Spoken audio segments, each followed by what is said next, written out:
Hello बच्चों, आज हमारा टॉपिक है ओलिगोपोली। ओलिगोपोली दो वर्ड से बना है, यानी अल्पाधिकार। अल्प यानी थोड़े, अधिकार यानी नियंत्रण, यानी ओलिगोय यानी फ्यू और पोली यानी कंट्रोल, यानी एक ऐसा मार्केट जिस पर कुछ ही फर्मों का नियंत्रण होता है। तो वो मार्केट होता है अल्पाधिकार ओलिगोपोली मार्केट। इसमें कुछ फर्में बड़ी होती हैं, कुछ फर्में थोड़ी छोटी होती हैं। होमोजीनियस प्रोडक्शन भी हो सकता है और डिफ्रेंशिएट भी हो सकता है। तो भारत में अगर हम ओलिगोपोली के कुछ उदाहरण लेते हैं तो जैसे कि airlines, air India, Indian airlines, jet airways, Sahara airways. अगर हम मोटर गाड़ी की बात करें यानी कि तो हम मारुति, टाटा, महिंद्रा एंड महिंद्रा आदि। तो ये क्या हैं एक या दो नहीं है बल्कि 4 या 5 हैं। तो लेकिन थोड़ी हैं, जहाँ बहुत ज़्यादा लार्ज नंबर ऑफ सेलर नहीं है, यहाँ पर हैं, फ्यू हैं। तो ये कौन से मार्केट के एग्जाम्पल हैं? Oligopoly market. क्लियर? तो आज हम इसकी करेक्टरिस्टिक्स पढ़ेंगे। करेक्टरिस्टिक्स हैं, फीचर्स क्या हैं इस मार्केट की। तो पहली करेक्टरिस्टिक्स जो हमने सबसे पहले आपको बता दी, few sellers and many buyers, यानी थोड़े से विक्रेता हैं और क्रेता तो अधिक हैं ही। दूसरा, होमोजीनियस और डिफ्रेंशिएटेड प्रोडक्ट, यानी या तो समरूप वस्तु होंगे या विभेदीकृत वस्तुएं होंगी उनकी आपस में। तीसरा पॉइंट है इंटरडिपेंडेंस। इंटरडिपेंडेंस का मतलब उन फर्मों में आपस में निर्भरता बहुत अधिक मिलती है। एक फर्म जो निर्णय लेता है ना, तो दूसरी फर्म के निर्णय पर प्रभाव डालता है। इसलिए यहाँ पर जो हम मांग पढ़ते हैं, डिमांड पढ़ते हैं, वो ज़्यादातर क्रॉस इलास्टिसिटी होती है, क्योंकि यहाँ जो वस्तुएं पाई जाती हैं वो कैसी होती हैं? क्लोज सब्स्टिट्यूट्स वाली वस्तुएं होती हैं। क्लियर हो गई ये बात? नेक्स्ट पॉइंट हमारा यहाँ पर है लैक ऑफ यूनिफॉर्मिटी, यानी समरूपता का अभाव। ओलिगोपोली मार्केट के अंदर हम बात करते हैं तो फर्में है ना एक जैसी नहीं होती हैं। जैसे हम मोनोपोलिस्टिक कंपटीशन में ले रहे थे या परफेक्ट कंपनी की फर्में सब एक जैसी नहीं। यहाँ फर्में कोई बहुत बड़ी है, कोई छोटी। जैसे हम रिलायंस की बात करें तो रिलायंस कंपनी है वो बहुत बड़ी है, उसके मुकाबले में बहुत और भी कंपनी है वो उतनी बड़ी शायद नहीं होंगी। तो कोई यहाँ पर बड़ी साइज में होती है, कोई छोटी साइज में होती है। तो there is a lack of uniformity. Next point है एडवर्टाइजमेंट, विज्ञापन। यहाँ पर एक अल्पाधिकार को, एक ओलिगोपोली को एडवर्टाइजमेंट पर बहुत ज़्यादा खर्च करना पड़ता है, क्योंकि यहाँ पर प्राइस रिजिडिटी होती है, यहाँ पर भी नॉन प्राइस कंपटीशन मिलता है। 6 पॉइंट एलिमेंट ऑफ मोनोपोली। यहाँ पर एकाधिकार का तत्व, मोनोपोली भी पाई जाती है। कई बार क्या होती है, ये फ्यू फर्में होती हैं, आपस में समझौता कर लेती हैं। समझौता यानी जरूरी नहीं कि वो कागजों में हो या मिलकर करें, वो कैसे भी गुप्त तरीके से समझौता कर लेते हैं और मोनोपोली बना लेती है मार्केट में अपनी। अगला है प्राइस रिजिडिटी। इसमें प्राइस रिजिडिटी मिलती है, कीमत में दृढ़ता पाई जाती है, कीमत बदलती नहीं है इसमें। नेक्स्ट पॉइंट है कीन कंपटीशन, यानी बहुत तीव्र अगर इनमें आपस में प्रतियोगिता मिलती है तो बहुत तीव्र गति की होती है, और अगर ये मिल जाती है तो मोनोपोली बना लेती हैं। 9th वही पॉइंट है अनसर्टेनिटी। यहाँ अनिश्चितता है, कुछ भी सर्टेन नहीं है कि वो मोनोपोली वाला व्यवहार करेंगी या वो कीन कंपटीशन करेंगे।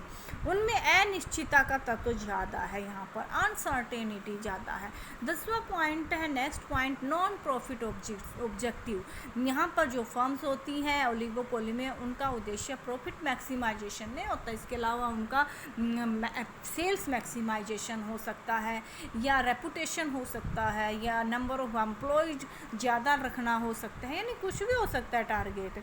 लास्ट पॉइंट है कि सम बैरियर्स टू एंट्री। यहाँ पर उतना इजी नहीं है नई फर्म का मार्केट में प्रवेश करना और उसे छोड़ना भी, क्योंकि उसके लिए कुछ बाधाएं, रेस्ट्रिक्शंस कर दी जाती हैं। जैसे कोई पुरानी फर्में हैं वो पेटेंट अधिकार ले ले, उसके अलावा कोई उस कार्य को कर ही नहीं सकता, तो नई फर्म कैसे आएगी? पेटेंट अधिकार है वो, फिर या तो कुछ नया लेके आए।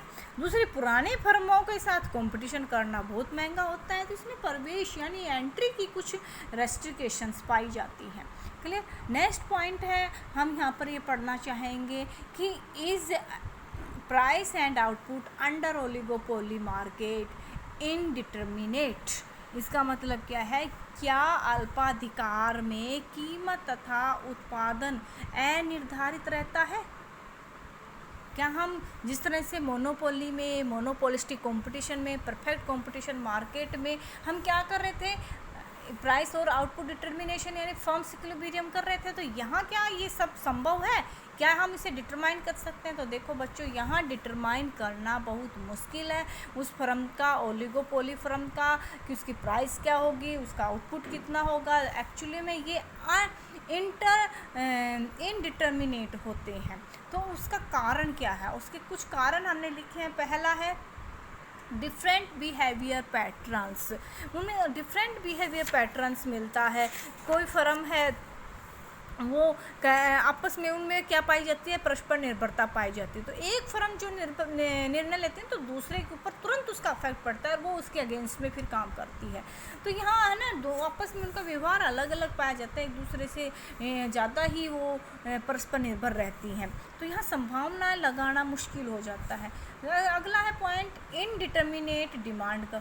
यहाँ जो मांग वक्र है वो अनिर्धारित, यानी जिसमें उसमें हम दिखा रहे थे मोनोपोली मार्केट हो चाहे मोनोपोलिस्टिक, कि ये AR है, ये MR है, ये AR को ही हम डिमांड कर कहते थे, है ना, ऐसे बता दे रहे थे कि इसकी मांग की लोच है मोर देन 1 है, यानी elasticity of demand is more than 1।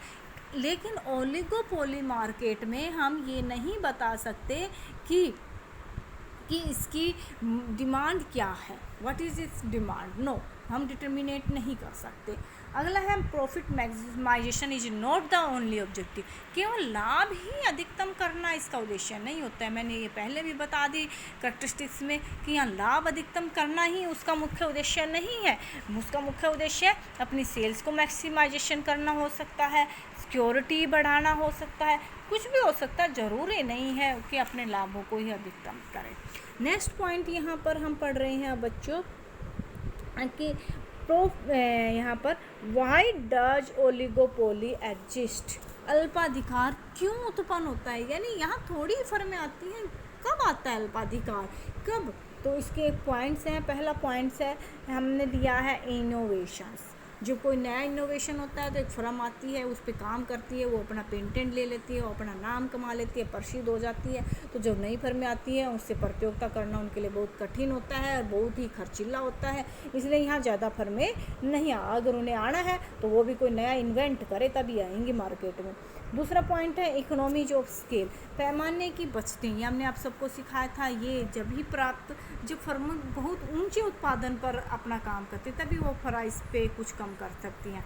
इसके अतिरिक्त सेल्स मैक्सिमाइजेशन, तो ये अल्पाधिकार को ही ओलिगोपोली मार्केट को जन्म देती हैं चीज़ें। एक है तीसरा कंट्रोल ओवर एसेंशियल रिसोर्सेज।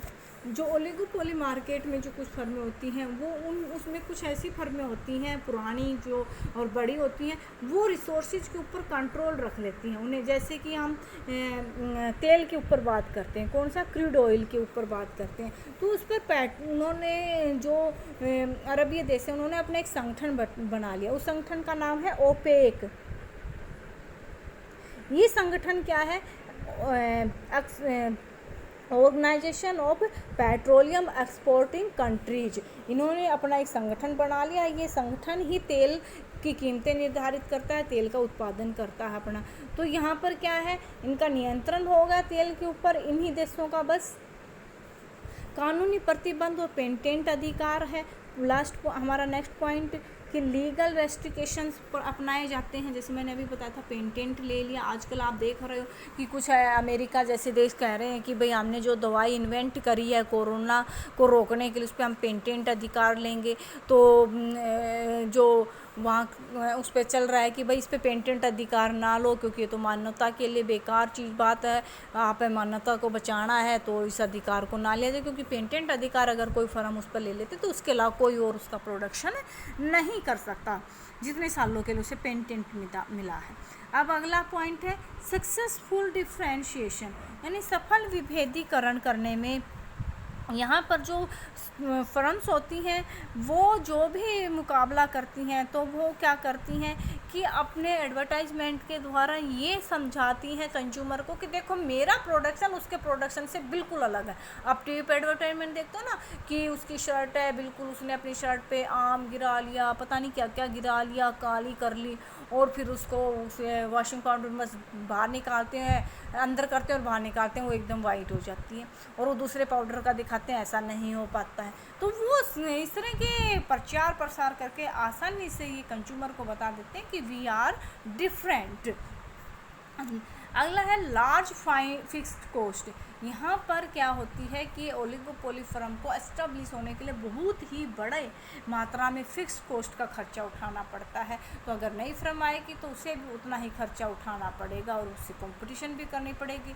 तो इसमें ज़्यादा फर्म एंट्री नहीं कर पाती हैं। मर्ज, कई बार एक से अधिक दो फर्में आपस में मिल जाती हैं ताकि वो अपने सेल्स को, प्रॉफिट को और अन्य उद्देश्यों को क्या कर सकें, मैक्सिमाइज कर सकें, तो विलय कर लेती हैं। तो इस तरह से ये जो चीज़ें हैं ये किसको जन्म देती हैं, ओलिगोपोली मार्केट को जन्म देती हैं। क्लियर बच्चों? कल हम इसके मॉडल्स